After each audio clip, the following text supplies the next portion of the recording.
नमस्कार दोस्तों, आखिरकार भारत ने एक बार फिर से इतिहास रचा है, पूरे दुनिया को हिला के रख दिया है। जापान ने ओपनली कहा है भैया भारत तो हमारा सच्चा मित्र है। जितना बड़ा मित्र हमारा अमेरिका नहीं है, उससे कहीं अधिक गुना सच्चा भारत है। बेकार में हम भारत जैसे मित्र पे शक किए और हमें लग रहा था कि भारत और रूस हमें मूर्ख बना रहा है। ऐसा बिल्कुल नहीं है। भारत तो सचमुच में एक बहुत बड़ा मास्टरमाइंड। दोस्तों, जापान ने बहुत कुछ कहा है। बड़ी बात तो यह है, भारत के इस एक्शन से चाइना, रसिया, नॉर्थ कोरिया, पाकिस्तान, तुर्की सब सन रह गया, हैरान हो गया है। यहाँ तक कि अमेरिका, यूरोप सब हैरान हो गया है। दरअसल आप जानते हैं, नॉर्थ कोरिया पिछले 20-25 सालों से दुनिया में तांडव मचा रहा था। हर दिन किसी न किसी को परमाणु युद्ध का धमकी देता था। कभी न कभी जब मन है तब वो कोई नया मिसाइल का परीक्षण करता था। और दोस्तों, भारत कभी भी कुछ नहीं बोला, ना तो नॉर्थ कोरिया को कभी रोका, ना ही कभी उसे चेतावनी दिया।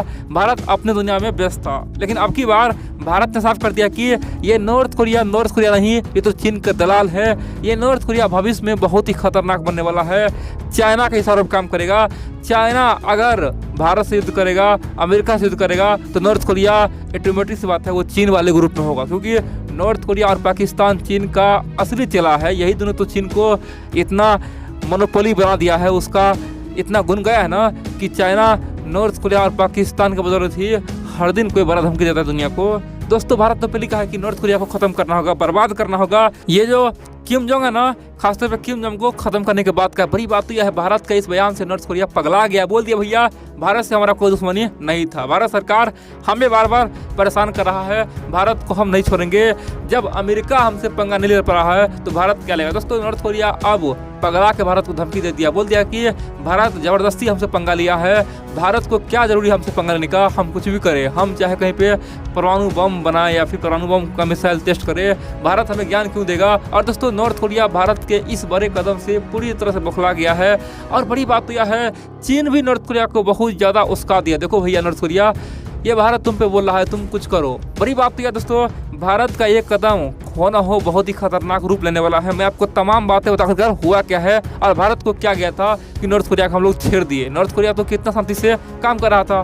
नॉर्थ कोरिया भला बुरा जो भी हो, लेकिन भारत को कभी वो धमकी नहीं देता था। तो आखिरकार हम लोगों ने नॉर्थ कोरिया को धमकी क्यों दे दिया और क्यों उसे मिटाने के बाद कहा और क्यों उसे परमाणु बम तमाम मिसाइलें छीनने के बाद कहा। आखिरकार भारत क्या सोच रहा है। दोस्तों, मैं आपको तमाम बातें बताऊंगा, पूरा वीडियो देखते रहिए। लेकिन इन सबसे पहले आप लोग को बता दूं, दोस्तों आप लोग वीडियो पूरा देखते हैं लेकिन वीडियो को लाइक करना ही भूल जाते हैं। आप लोग से अनुरोध है, जितना हो सके वीडियो को लाइक करें, चैनल को सब्सक्राइब करें और कमेंट भी करें और वीडियो को शेयर भी करें अपने मित्रों में, दोस्तों में, ताकि उन्हें पता चले आखिरकार दुनिया के इस लड़ाई में, दुनिया के इस रेस में भारत का क्या पोजीशन है। अब जानते हैं आखिरकार हुआ क्या है।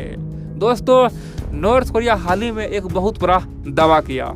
पता क्या किया था? उन्होंने कहा कि दुनिया में बेशक बैलिस्टिक मिसाइल कई प्रकार का हो, चाहे अमेरिका के पास हो, रूस के पास हो, चीन के पास हो, भारत के पास हो, लेकिन वो सब हमारे मोनस्टर मिसाइल के सामने में फेल हो जाएगा। आप बोलेंगे नॉर्थ कोरिया का ये मोनस्टर मिसाइल क्या है? दोस्तों, नॉर्थ कोरिया ने दावा किया कि हमने 17,000 किलोमीटर, कितना 17,000 किलोमीटर रेंज का बैलिस्टिक मिसाइल बना दिया। यानी कि पूरे दुनिया को 2 चक्कर मारेगा बैलिस्टिक मिसाइल और फिर अमेरिका को उड़ा देगा। यानी कि 17,000 किलोमीटर, समझ दोस्तों कितना बड़ा रेंज हुआ। यानी कि दुनिया का सबसे हाई रेंज वाला मिसाइल किसके पास आ गया है? नॉर्थ कोरिया के पास आ गया है। वो भी मोनस्टर, उसका स्पीड बहुत हाई है और यह एक बैलिस्टिक मिसाइल है, उसे रोक पाना असंभव सा है। अब दोस्तों, नॉर्थ कोरिया यही बात हाल ही में रिपोर्ट करके दुनिया को चौंका दिया। बोल दिया था कि हमारे सामने अब अमेरिका क्या चीज़ है, रूस क्या चीज़ है, चीन क्या चीज़ है, भारत क्या चीज़ है, हमारा मिसाइल सब पे भारी पड़ेगा। दोस्तों, ये सच्चाई भी है। नॉर्थ कोरिया के पास ऑलरेडी आप जानते हैं 12,000 किलोमीटर रेंज का हथियार मिसाइल था। यानी कि पिछले 2-3 सालों में उसके पास 12,000 किलोमीटर रेंज का मिसाइल आ चुका था। लेकिन अब क्या हुआ है, 17,000 किलोमीटर रेंज का मिसाइल आ गया। दोस्तों, खेल यहाँ तक तो ठीक था, उसके पास आगे कोई दिक्कत नहीं।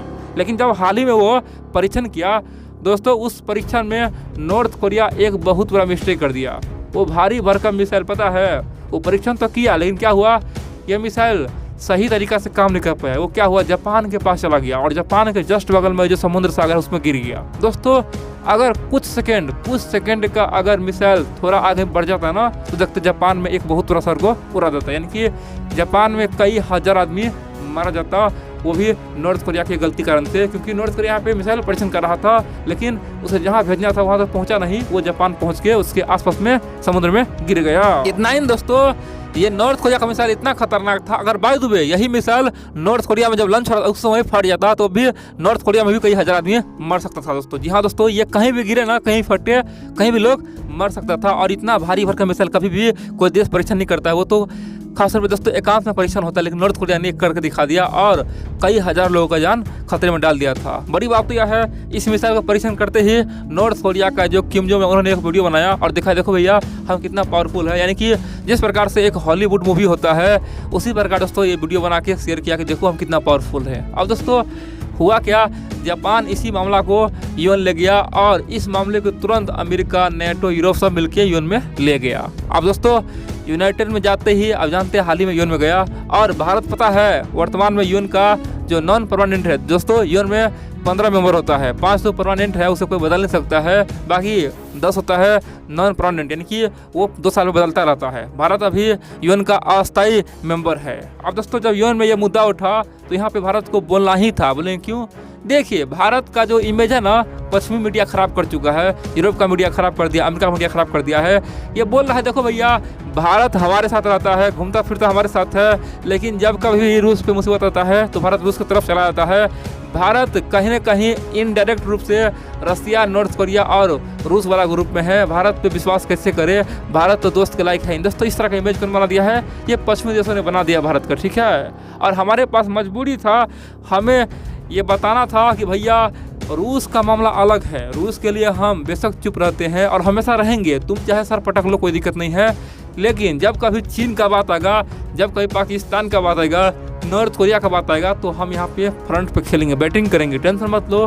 लेकिन दोस्तों ये बात कोई मान रहा था, इसीलिए भारत को ये साबित करना था और ओपनली भारत ने यूएन में नॉर्थ कोरिया का भयंकर बेइज्जती किया, भयंकर चेतावनी दिया, बोला कि नॉर्थ कोरिया ये गलत कर रहा है, दुनिया को खतरा में डाल रहा है। आखिरकार क्या जरूरत है इतना खतरनाक बैलिस्टिक मिसाइल बनाने का? नॉर्थ कोरिया पर प्रतिबंध लगना चाहिए और नॉर्थ कोरिया से तमाम हथियार छीनना चाहिए। दोस्तों भारत ने भी बड़े बड़े बयान दिया, नॉर्थ कोरिया बौखला गया, पगला गया। जी हाँ दोस्तों, यूएन में जब प्रस्ताव आया सब देशों ने नॉर्थ कोरिया का भयंकर बेइज्जती किया, केवल 2 देश बचाव किया, एक तो रसिया है, दूसरा चाइना है। दोनों ने कहा कि देखो भैया नॉर्थ कोरिया ऑलरेडी गरीब देश है, नॉर्थ कोरिया पर प्रतिबंध लगेगा तो किम जोंग को कुछ नहीं होगा, जो भी होगा वहाँ की जनता पे होगा और जनता भूखे मारा जाएगा, इसीलिए उसके प्रतिबंध ना लगे। दोस्तों चाइना और रसिया ने नॉर्थ कोरिया को बचाव किया, लेकिन भारत ने अमेरिका और यूरोप का भरपूर साथ देके पूरे दुनिया को चौंका दिया।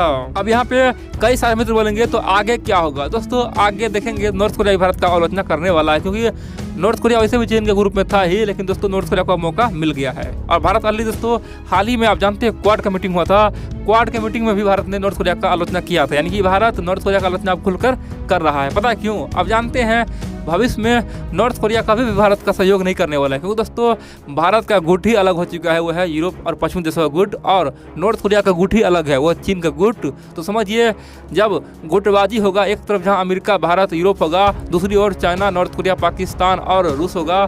दोस्तों रूस एक क्षण के लिए चुप रहेगा, ठीक है, रूस भारत के मुद्दे पर चुप हो जाएगा, लेकिन ये नॉर्थ कोरिया, पाकिस्तान, चाइना दिल खोल के बोलेगा भविष्य में ये हमारे लिए खतरा होगा। इसलिए भारत अभी से नॉर्थ कोरिया पे दबाव बनाना शुरू कर दिया है, और नॉर्थ कोरिया इसीलिए पगलाया हुआ है कि आखिरकार भारत हम पे क्यों बयानबाजी किया, हमसे क्या लेना था। दोस्तों यहाँ पे मानवता की बात है, नॉर्थ कोरिया का जो तनाशा है उसके कारण से नॉर्थ कोरिया में लाखों आदमी भूखा मारा जा चुका है, वहाँ पे खाने के लिए दाना नहीं है, लेकिन वहाँ पे हर रोज ये नॉर्थ कोरिया का जो किम जोंग तनाशा है कोई ना कोई मिसाइल बनाता है, लोगों पे कोई ध्यान नहीं है, मानवता यहाँ पे मर रहा है और यहाँ पे केवल उसे हथियार चाहिए।